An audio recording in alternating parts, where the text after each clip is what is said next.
Okay. You're not as weird as Berserkly, man. I can't wait to see these Auburn people going out there this week. Like, you talk about a contrast of styles.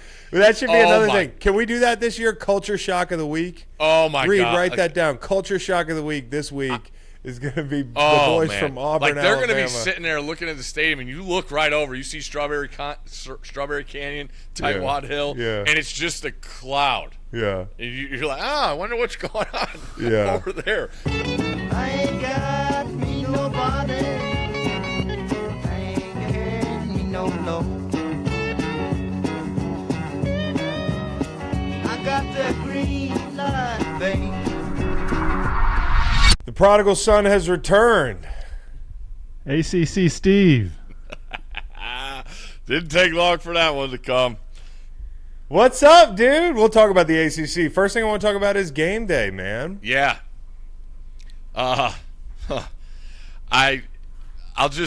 This was the first inkling, guys. Like, it's been a whirlwind for sure, and it's only going to ramp up now with Scott, being on the road with him for Monday Night Football. But, being around game day, I traveled with Game Day Radio, Rosillo and I, for years, and got a taste of what it was like. But I'll tell you right now, man, like, those people in Charlotte came out, and Desmond Howard and I have to go out and tape a Sports Center hit at 7:30 in the morning. And we walk out, and, I mean, the place is just pumping with energy and music blasting. And I'm just sitting there looking at myself. I'm looking at a camera. I got to tape the Sports Center guys in Bristol. I'm just like, this is a little different than taping Bad Beats in an empty studio in D.C. where it's just Scott and I. So it really got, like, you really had to lock in right there. And I thought that helped me, because if we came out for the first time at 8:45, I don't know what I would have done, because the temperature was about 40 degrees hotter. It felt like it was not cool. The ventilation is not great, and it's only going to be worse in Tuscaloosa this week, but I cannot wait. I've been, diving in and watching the tape on these guys. I've been waiting for this game, and it's one of those games here where I think it's it's going to be the most referenced game of the season, right? They're going to go their own ways. I know Texas is coming to SEC next year, but after this game, Bama's going ahead to the SEC, and Texas is going to head to the Big 12, and we are going to compare and contrast everything we saw from this game as the season goes along, as far as the playoff goes. So it's always better on a college campus. Tuscaloosa, I think, is second in game day appearances, but no, I mean, I was blown away at what South Carolina and North Carolina brought to Charlotte. It was really, really cool, and the energy is just, it's not matched by any other show, in my opinion, and I felt that the second I walked out there. What's the curfew like? What's the room check situation like the night before for a 7:30 game day start? Because I've heard some legends about some that have stayed out late and woke up and nailed the show time after time. You guys know we're only getting older. Maybe 10 years ago, we would have tested. I swear to you, I did Scott's show Thursday night in D.C. I got home at 2:30. I had an Uber at 3:30. Flight at 5. I was in bed in Charlotte in the hotel, and I think I got there at 6:25. And then we start game day meeting at 9. And then, you're taping, your Daily Wager, your Sports Center. You got another meeting. Friday night, I was in bed at 7:30. Like, out. Golly, good for you. So, 6 a.m. wake up. Now we go to Central Time, so everything's up another hour. But it was funny, Chris. You guys could appreciate this. For the first time, I think, since I've had kids, Friday I FaceTime him. I'm like, Daddy's going to bed before you, and he's going to wake up before you. Like, that never happens. Mm-hmm. So, no, there ain't no messing around. You guys know that. I mean, with kids, the morning thing, but this is a whole different animal. You got to be ready to go because it is that early, and you want to match that energy that the people are there bringing you. And, we're there in person. We see more there because of the crowd, and they're that close to us. But the most important thing is how many people are watching on TV. So we want to be, as fresh as possible. Not even a dinner Friday night. I think I ate dinner at 4:30 or 5 o'clock. Has and I game couldn't day wait. gotten soft? I heard Herbie used to kick it late, dude. What's going on? Keyword used to. Hey, Used to. so this kills my segment idea, which was going to be best game day bar every week. So maybe you could ask Oh, no, we around. can still do that. Okay, I mean, you can still get the Thursday night, information. we could still check it out. Saturday Okay. night, we could check it out. Okay, Yeah. so next week when you come back, you got to spotlight one Tuscaloosa dive Book for report. me. Done. Okay, yeah, because supposedly I got to go to Harrisonburg to go to some fucking bar where they smoke cigarettes inside, Yep. because those are the terms of the bet with PFT commenter. We're catching 7 points at home against the Dukes, and I figure I'm going to Harrisonburg. Yeah, I think you're So gonna be. yeah, I think so too. We'll get to that in a little bit. Okay. All right, Somebody's so shaking their head. No, yeah. Wahoo's going to come up big. no, what it's taken him a long time to get on the same page as me, which is that our program is in intermittent dumpster fire. You try to get it under control, and then it's like a forest fire where it just pops back up. It smolders for a couple years. We go to the Orange Bowl, and then all of a sudden we're 7-point dogs to JMU Dukes again. But at least we call our campus grounds, Macon. Hey, Virginia 31, JMU 13. It won't even be that close. Tony Wow. Calandria. Musket's Such a on the homer. mend, I heard, too. He got Calandria. whacked. Yeah, first year, St. Petersburg, Florida. Sorry, Wally Pipp. Might as well call him Wally Pipp. Okay. I mean, Tennessee brutalized us a little bit. I saw a highlight of we had a guy got put in the second row by an offensive tackle out in the corner of the end zone. Sure did. There were a couple ugly plays, but we're on to next week. And the big thing I want to talk about is not Virginia JMU. It's that game you mentioned. It's Texas Bama. Mm-hmm. My first question for you, Steve, would be, do you glean anything about where Saban is year to year on how he picks his offensive coordinators? Because he's cycled through a bunch, and the new guy is your guy, Tommy Rees. What is it about this team that makes him want to lean into the physicality more? Well, you look at the personnel. I really think, everybody could take their shot. This whole they're on the decline, I'm sorry. I'm not there. I still look at what they have as far as a roster. Watching their defense on tape, I get it. It was Middle Tennessee. But when you watch this defense, I don't know about the depth, and I'm sure we'll get into that with the game. But look what Dallas Turner did to his body and how much thicker he is. Braswell, kid from Baltimore St. Francis, actually Biff Poggi coached him. Biff. They need to go to Bras- Charlotte. They need to go to Charlotte with game day for Biff. Yeah, Chris Braswell, 41, outside backer, rush end, whatever you want to call him, squatted 850 for three. What the fuck? Can we check his three. depth on those squats? Jeez, Yes, I need a video. It is confirmed. I'm trying to get the video of it. By the but, way, that's one of Will Anderson's guys. When Will Anderson, I Yep. asked him on the show a few month or two back, I said, who are the next guys at Bama? He said Braswell and Dallas Turner. So I think Braswell will be able to, anchor the end of the line of scrimmage with that base.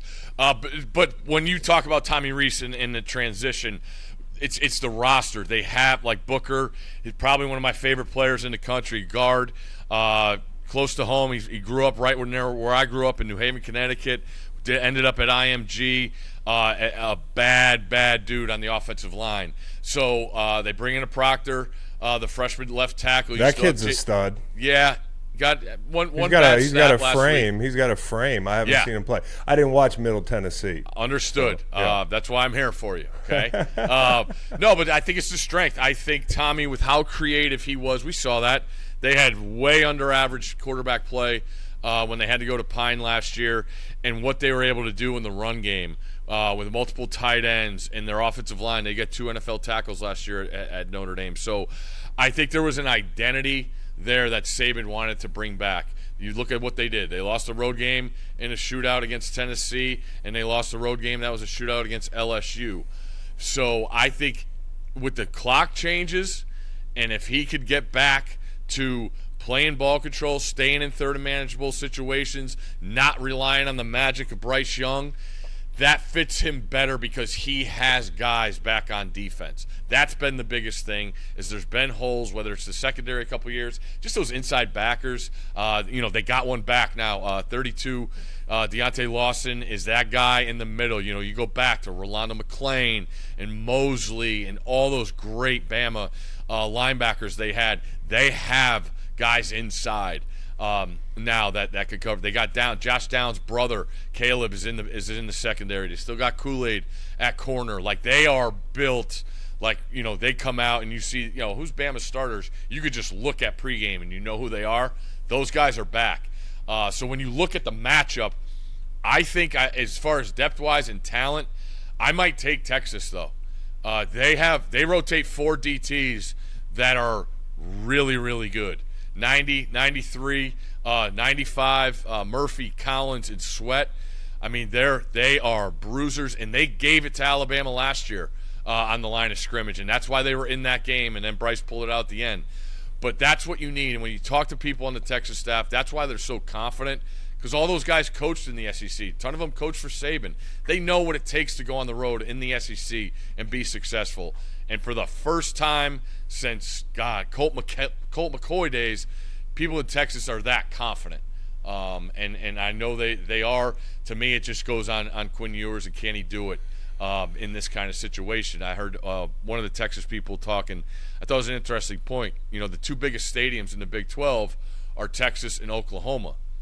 Texas never plays at Oklahoma. The game's in Dallas every year, And then the next biggest stadium is Iowa State, 60,000.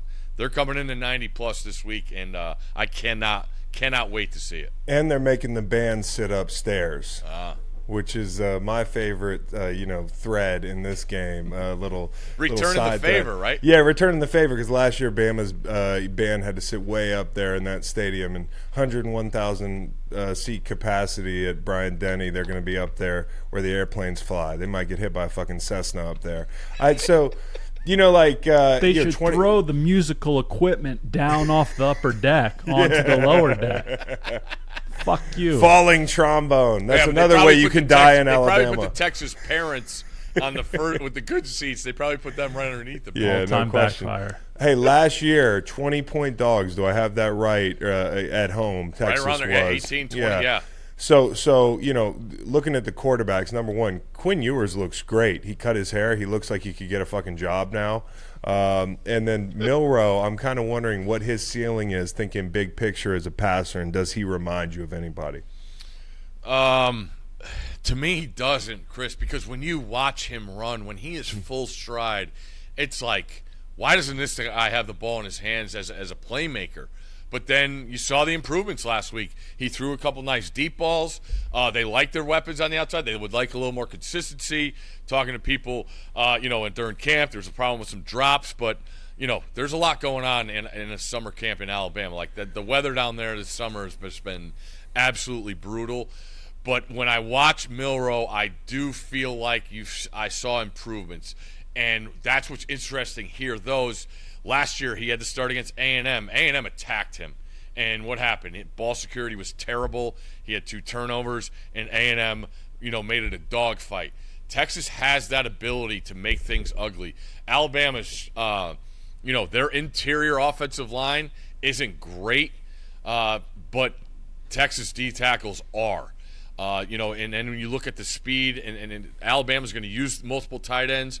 Kid Dupree from Maryland's a transfer. Nyblack is phenomenal. I like Nyblack. He might be on one of your watch lists. He might be. You're right. You're reading in the future. You're locked in on week 1. No, so it's a really, really contrasting style because on the other side, Bama's defense, their strength is the edge. With those rushers in Dallas and Braswell. But Texas has some good tackles. They got a freshman and they got a 6-year senior. But Bama doesn't have the DTs that Texas was. So there's a lot going on there. The problem with Ewers is he has not completed the deep ball. And in Sark's offense, you have to be able to complete the deep ball. So Sark's not going to shy away. They're still going to take shots. But it's consistency. I mean, Ewers can let it rip with the best of them, but he has improved, but the mechanics still are not as consistent as they want. Back foot throws, sidearm delivery. You can't do that stuff on deep balls when you want to be consistent with it, and they're going to need that. So I think Texas defense makes them hang around all game. I do love the under in this game. I think 27 points wins this game. So I'm leaning towards the under here. What do we got next, mate? Texas quarterback's named Auburn, by the way. So if it is a field goal game, headline writers are going to have a field day, huh? Ole Miss is heading to Tulane. You guys are Tulane, you know? I'm more like I'm 4 lane. I'm 6 lane. I'm 8 lane. Y'all are Tulane. All right? All right. Steve, Yeah. Ole Miss, they don't have a lot of they don't have the schedule that you would think an SEC team would have. Is Tulane going to be able to come and give them a little resistance, huh? I believe they will. When you look at the matchup, Tulane and like Reese Davis, myself, Scott, we all picked South Alabama last week to cover. And our beloved people in Louisiana and New Orleans just took that to heart that we hate Tulane. I do not hate Tulane at all. How can you hate Tulane? I mean, the gear Who is hates phenomenal. Tulane? The colors are unbelievable. But I look at the sophistication of Lane Kiffin in his run game. Those things travel. Now, does Ole Miss have the defense to hold up against Michael Pratt? I don't know. I think it's a super high-scoring game. To me, I would trust what Ole Miss has on both lines of scrimmage more than a team from the American. But you can't measure the motivation that Tulane has. Some say it's the biggest home game, I believe, since 1952. So they had to expand their roads. They were just maybe that's dirt where the roads start of it. back then in '52. There's so much traffic coming to this game. They had, One lane, it was no lane. hey, now they're 2 lane. We're going to keep 2 lane. here's my favorite story from this game: is the AD from Ole Miss is bitching about the fact they only got 3,000 tickets. In the past, it was basically an Ole Miss home game. He says in the Dome, so they'll reevaluate that partnership. But when they schedule these games, they don't realize they got a Cotton Bowl team that they got to travel to see. I mean, it's a little. Willie Fritz has done a nice job, but I think when they scheduled this game, it was probably they were 500. So this is a big challenge. Surprise. No doubt. High scoring game should be good. Will be interesting to see if Tulane can pull this off, for sure. Okay. All right. We've got Notre Dame and NC State. Interesting thing about this game. Do you remember back in, I guess it was 16, there was the hurricane, and Notre Dame played at NC State. Well, they're calling for rain this weekend. Your boy can't hit the river or anything, and it's gonna slow down the passing attack. It's gonna be more of a run first game. That's got to play into the hands of Notre Dame, doesn't it, when they're on offense? Yeah, for sure. But talking about motivation. Your guy's guy, he's talked about it all week. He hasn't had the chance to play against Notre Dame. I came down for that game. Macon doesn't remember it, but I was there when the Irish came and Brennan couldn't play because of injury. I thought you were talking about Sam Hartman. He's fucking obsessed with the guy. No, I was talking about Brennan. Did you see the Josh Allen tattoo? No. That somebody got. It's on Bussin' with the Boys' Instagram right now. Josh has got a dumper and he's got a bulge in the front.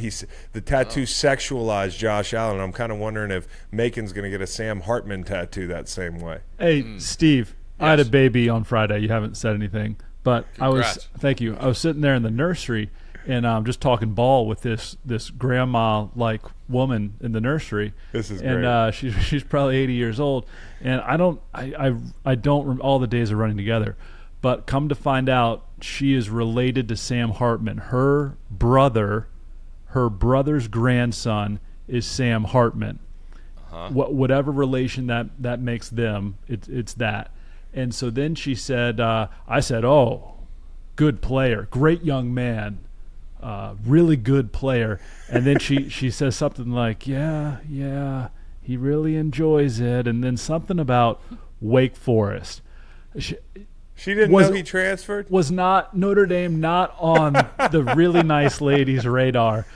So I ask you, Steve, is Notre Dame old news? Are they running into a trap here with Brendan and the boys who faced UConn.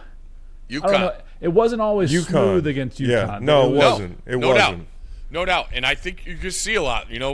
I've said it all week, talking to people. Week 1, we see everything, right? We see the new quarterbacks and the new coaches and all the new faces in the new places. Week 2, we start to learn, what exactly we have. And when I look at Brennan last week, at UConn, got his team out of trouble. That's a brutal spot. You're a double-digit favorite on the road. Nobody wants that, and they went up there and they got the job done. The linebacker Wilson is an absolute game wrecker. That dude, I think he's going to be a first-team All-American. But, yeah, I do believe it's kind of tricky for Notre Dame because they beat up on a Navy team. They beat up on Eddie George. Now you come in, you face Dave Doran always has his team ready to play. I think it's a super low-scoring game. But on the Notre Dame side, I do believe in Hartman. He's the all-time leader in ACC touchdown passes. Like Notre Dame, getting him takes them to a level where they have Ohio State coming in a couple of weeks. You expect to win that game when you have Sam Hartman at quarterback. And I mentioned earlier, they had subpar quarterback play last year, and they still were able to have a successful season, most in part because they have Michael Mayer. But I think Notre Dame's going to find out what they really have here. I think I really like NC State to cover the 7.5. I could see Notre Dame squeaking one out, but they're going to be tested here. That place will be ready. Everybody has their thoughts on the Wolfpack fan base. I appreciate them. And I like them. I know they'll be ready. If I was gonna recommit to a school today, because we do this intermittently, we've named two of them today. Tulane would be up there, and so would NC State. I think NC LSU's State's off the list because they got blown out the other night. I mean, yeah, Brian Kelly. I'm not playing for Brian Kelly. I'm sorry. You're not gonna have me on that twist and circle doing a fucking white guy dance with Brian Kelly. No, I don't do that stuff. I just play ball. Okay, so here's my point about this game. Sam Hartman has been to NC State, and it hasn't gone well. Now, I don't know how much that matters, but the last time Hartman went to NC State, he threw 3 picks and threw the ball 48 times, and they had 17 yards rushing. So, I mean, like, you know, he hasn't had a great run at NC State when he's gone there to play. And another thing I want to mention on the quarterback end of things, and this says a lot, but Brennan Armstrong – under Bronco Mendenhall and that crew before last year, his stat line in 21 was 4,500 yards, 40 touchdowns, 10 interceptions. It's amazing how quickly we forget this guy was a Heisman kind of outsider. Yeah. All right, last year, look at this shit. Oh. Fucking 2,200 yards, 13 touchdowns, 12 picks. So obviously not a great fit for him in Tony Elliott's offense. He's reunited with Robert Anae, who he was cooking with at Virginia. Yep. I think if I'm going to bet this game, I'm going to bet NC State first half because I worry about the second half. Yeah. All right. I thought you were going to say tease NC State in the under. No, you know, I'm gonna ease into the teasers this year. This won't be the first time Hartman has faced Armstrong. Deeks 37, Wahoo 17 a couple years ago. And Brennan also has Garrett Tujay, offensive line coach at NC State. That's right. A lot of continuity there for him. So we love our boy Brennan Armstrong, rooting for him this weekend. And there's no Tommy Reese in Notre Dame, so maybe you could join us in that. All right, and then lastly, we've got Colorado at Nebraska. Team with title hopes is how I feel right now. Now, dude, listen, the way I feel about it is this is a good football team. I don't know if they're a 7-win team or a 10-win team, but that's a good football team. That's a big improvement from last year. They looked, you know, I heard that their talent wasn't great outside their stars. I mean, some people tried to make it sound like they were top heavy, but they went out there and kicked TCU's ass. Now, I don't think TCU's as good as last year, obviously. But what do you make of this whole thing? And do you think this is the classic game where the public's going to be on Colorado and Nebraska, after laying an egg against, you know, Minnesota, is going to cover?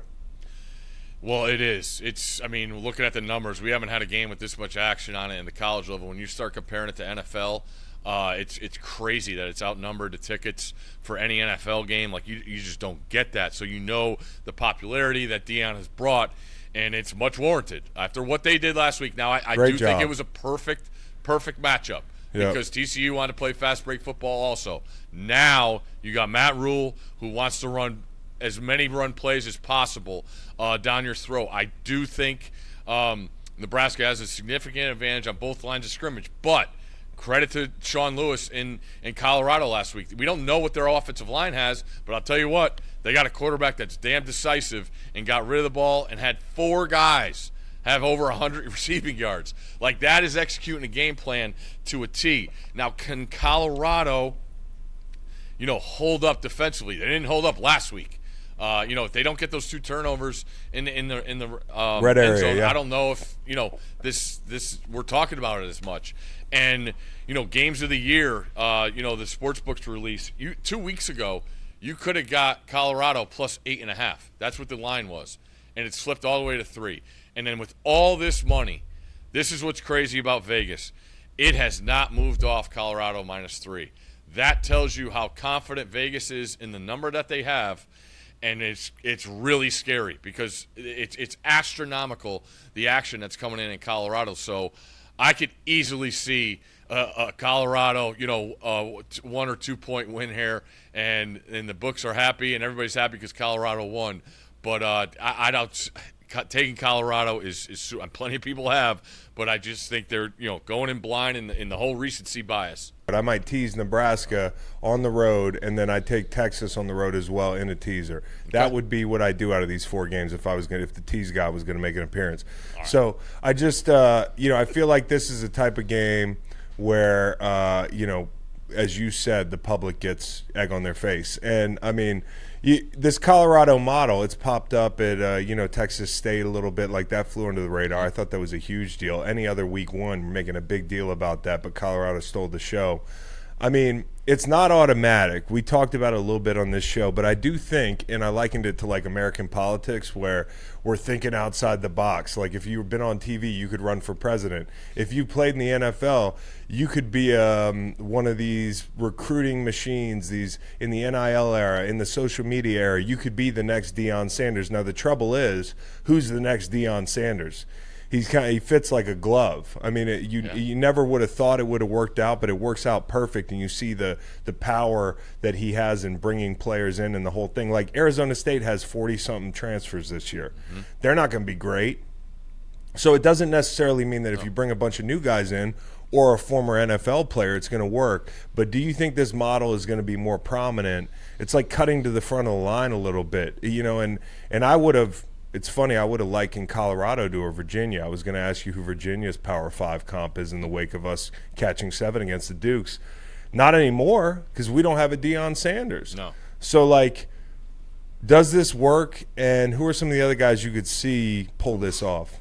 I don't know, man. I just think about what the mantra of Deion.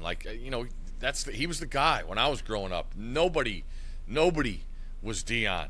Seeing him, I mean, going to the Walter Camp All-America stuff when I was young, and no one cared about anything. And there was NFL guys there, and Deion was at Florida State. No one cared about anyone besides Deion. So I've seen it up close for a long time. And the thing that's amazing to me is that he just continues to back it up. Yeah. No matter what it is, he's on top all the time. And I just think he like his words believe, right? And that's like, it's coach talk, it's corny, it's whatever, but it's pretty darn obvious he's got these guys and this mass amount of guys that have not been around him to do that.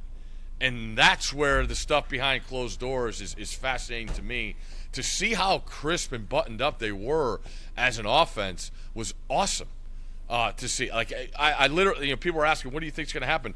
I honestly had no expectation because nothing of that would surprise me. You have a team, that had a lot of changeover themselves at TCU, and when I looked at the styles, if Colorado wanted to do it and what they did and go up tempo and throw the ball over the place and get their speed and space, that was going to be possible, and they did it.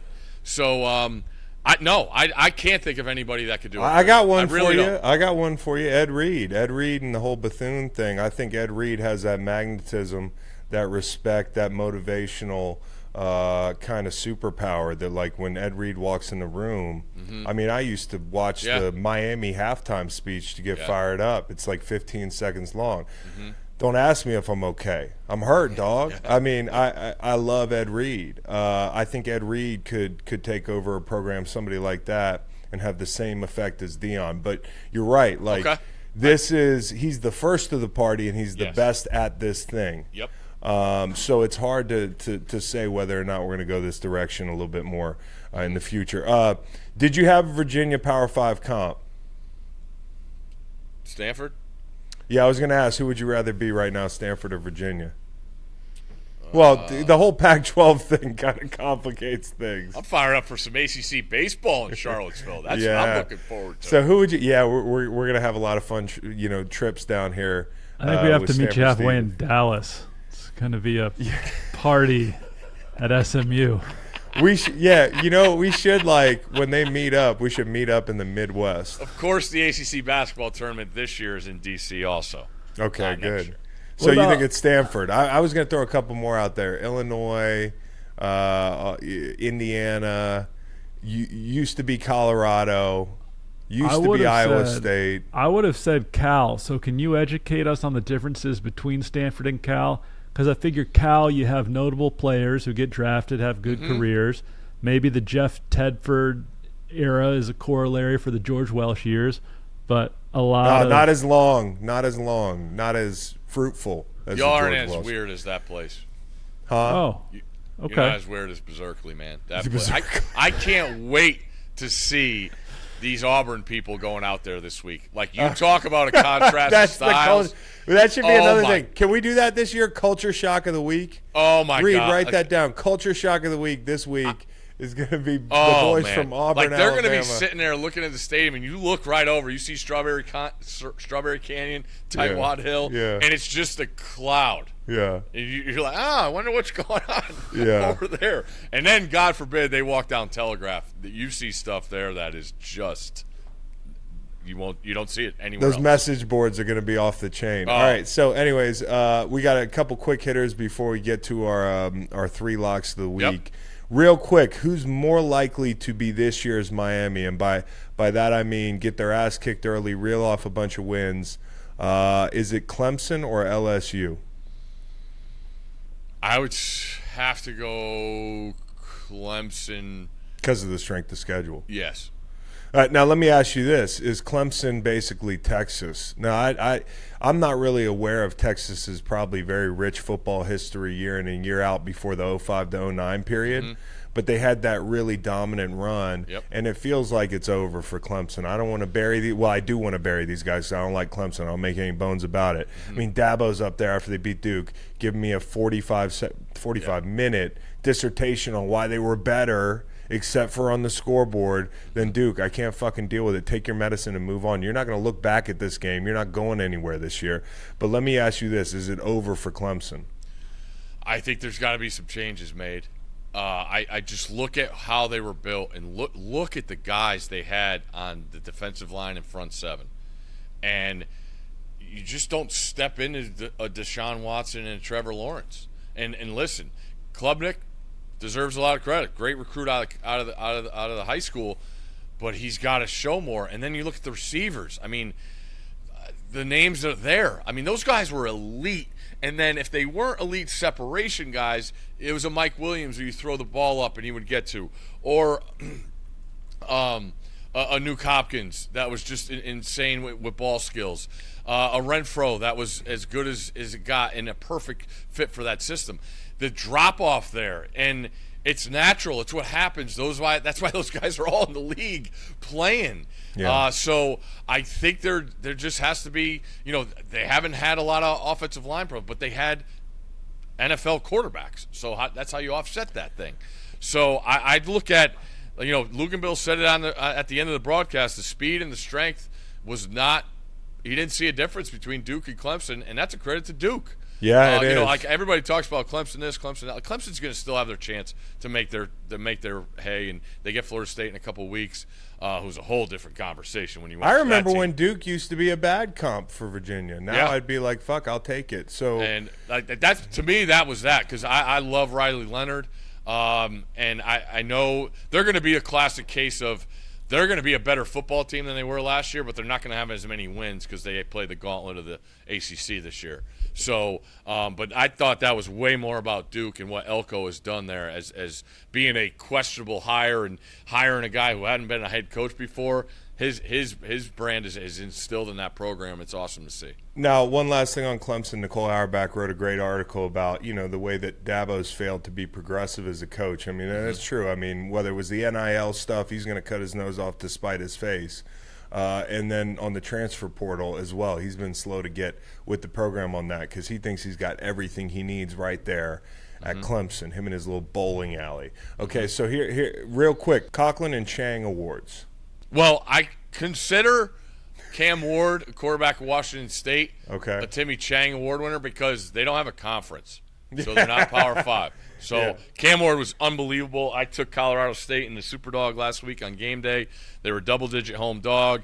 Thought they would be improved, and Cam Ward went for, I think, 5 touchdowns and over 450 yards passing. So Cam Ward is a guy that never gets talked about when you talk about Pac-12 quarterbacks. Now, I know they don't have a conference, as I just mentioned, but that dude's got a lot of skill, and he's got a chance to take a monster step if he could beat Wisconsin for a second year in a row this week in Pullman. And by the way, when you're thinking about this award, I want to let people know once again, your boy jumped on the Pokes Saturday night money line. Okay, so just I'm on a little bit of a heater when it comes to taking the dogs. So just keep that in mind this week before we get into picks.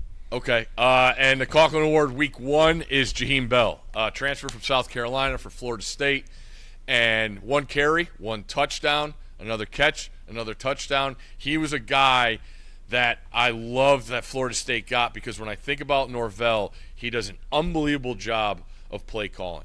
I believe he's a top 5 play caller in the sport, in my opinion, and he's a piece. Like you saw him, he lines up as the wing, he motions, he gets a jet sweep. He could run any route in the book as a tight end. So Jaheim Bell stepped up big time, week 1 Coughlin Award winner. Hey, y'all, this just in from Stats and Info. Cam Ward is the week 1 Timmy Chang Award winner for the 2nd year in a row. First time it's ever happened. Follow up, Steve. Steve, all right, it's week 1. Would you like to explain the Timmy Chang and Steve Coughlin Awards in 12 words or less? Yeah, 12. Timmy Chang, non-Power 5 star player, in my opinion. Coughlin Award, anyone who I want to give an award to. Okay, beautiful. Perfect. Good. That's all. You really did it under 12. All right, so we got about 5 minutes here to get our NFL locks out. We're doing 3 a week, right? Like that's what we've settled on. We'll have some booster weeks that you guys will accuse me of engineering because you think I'm down. And when Reed wants to do like a Thanksgiving pick'em or a Christmas pick'em, you guys think it's my fault. But okay, so week 1 here, who wants to go first? This is the NFL. Defending champion? Yeah, let the defending champ go first. No, it's not you. I'm going to take the Steelers. So me and Steve tied. So fuck you! Yeah! Are you kidding me? No. Can I do why? Because I know exactly why.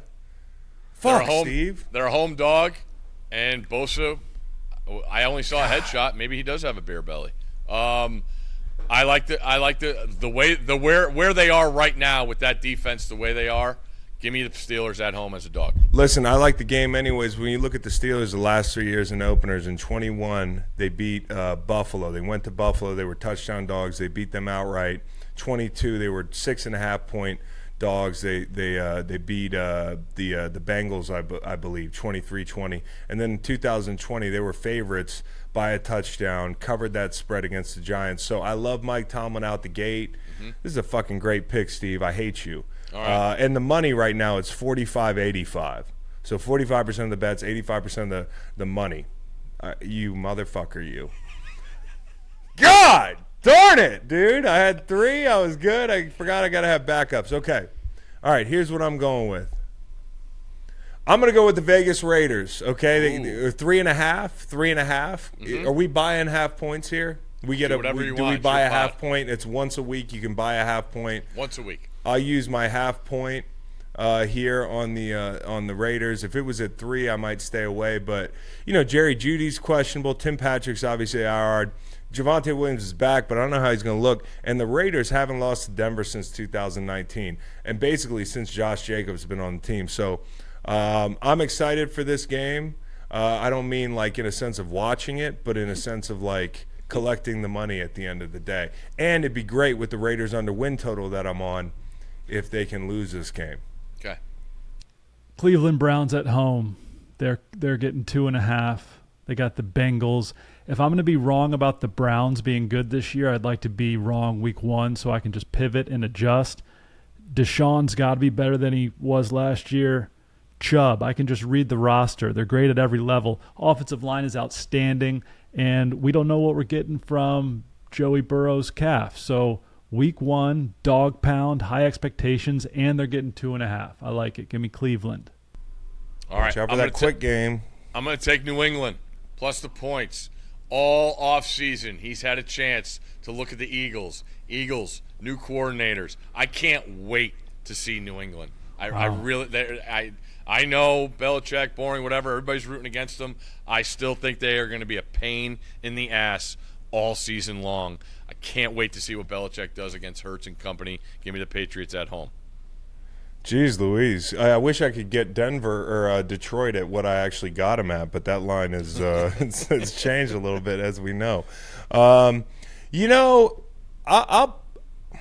if it wasn't Baltimore, I'd I'd take a flyer on Houston, because it's crazy when you look at the dogs of big lines, 5 to 10 points. They're 58% since 18 and 78% last year. I just think Baltimore runs them out. Sorry, I'm working through it as we speak because Steve stole my favorite pick. I'll go with the total here. I don't even know what the under is up in New England, but I'll take the under. 45, I see. 45. I think they try to slow this game down. I think Bill's going to try to pound the rock and play a little keep away. So make Jalen Hurts earn it, the whole thing. I like the under there. Okay. I'm going to take a bottom 3, bottom 5 team against a team that won 13 games last year. Give me the Bucks plus 6 in Minnesota. Could the Bucks be weird? No. Could the Bucks be weird and plucky? No, but the Vikings aren't that good. Vikings Bucks aren't are that play good. Defense, you know that. They're going to play defense. They still have got the skill position players.